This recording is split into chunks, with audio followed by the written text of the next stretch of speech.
Edgar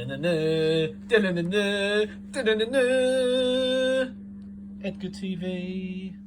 How do, guys? Welcome back to Edgar TV, and in this episode what we're going to do is going to have a little look at averages. Now at the moment there's a lot of darts going on, and because of that there's a lot of averages, and people are wondering how averages work out. How can someone with a lower average beat someone with a higher average, because we're seeing that quite a lot at the minute, and what is the science behind the working out of the average.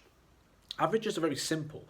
They're worked out in a very simple way, but what's not simple is things like a lower average beating a higher average, and also the perception of averages isn't quite what you think it is.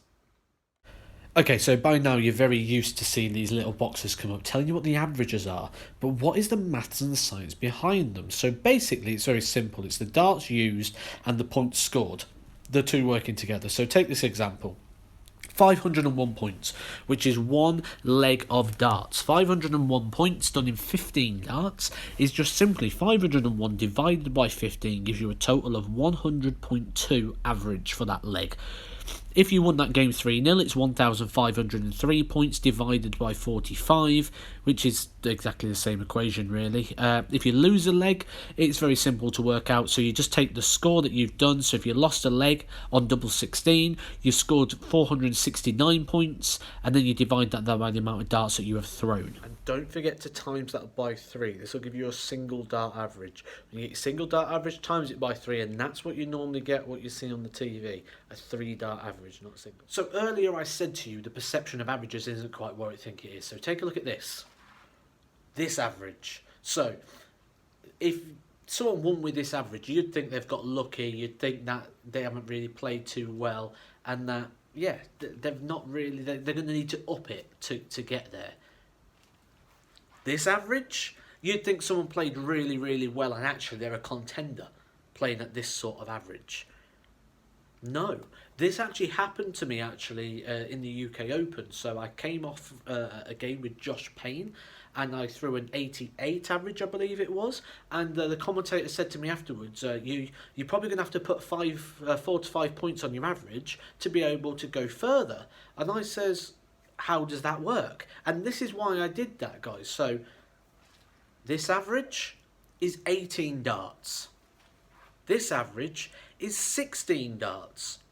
The difference between the two averages is hitting the double with the first dart or the third dart.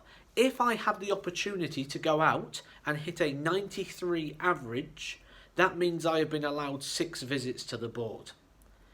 If I go out in 83, that means I've been allowed 6 visits to the board. Adding 4 to 5 points on the average makes no difference if you're in that 83 to 93 bracket, because you get the same amount of visits to the board. It only comes into play roughly if we start talking about who throws first and what legs you do what in. That's when it can kind of become a little bit of a thing. But if you hold your throw in that 6 visits, if you get 6 visits to the board, no matter if you're 93 or 83, you're on the same amount of visits. So you've got the same level of control on the game. So if you watch a game of darts where the players are between an 83 and a 93, watch them back. They come down to combination finishes. Whoever takes out those combination finishes wins the game. That's pretty much what these games rely on. It's only when you break over that and go into the 94 bracket that you're starting to gain more control on the match, because you're needing less visits to the board. But to summarise it, guys, averages are quite simple. It's the amount of darts you use is what you divide off the total amount of points that you've scored. That's how you work out your average. It's no big sort of science to it. It's quite a simple thing, guys. If you've enjoyed this video, please do hit the subscribe button, join the Edgar Nation, and we'll see you in some more darts related content in the very near future, guys. TV. We are nearly at 10,000 subscribers, guys. If you haven't yet done so, please do hit that subscribe button. We are nearly there. Come on, the Edgar Nation, 10k soon.